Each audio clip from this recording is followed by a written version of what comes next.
हमारे टिंकू भैया है। भैया मेरा काम कैसा लगता है आपको?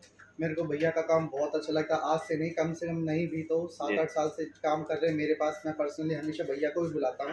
मैं किसी कंपनी वाले को, किसी को नहीं, जो करते हैं भैया ही करते हैं हमारे।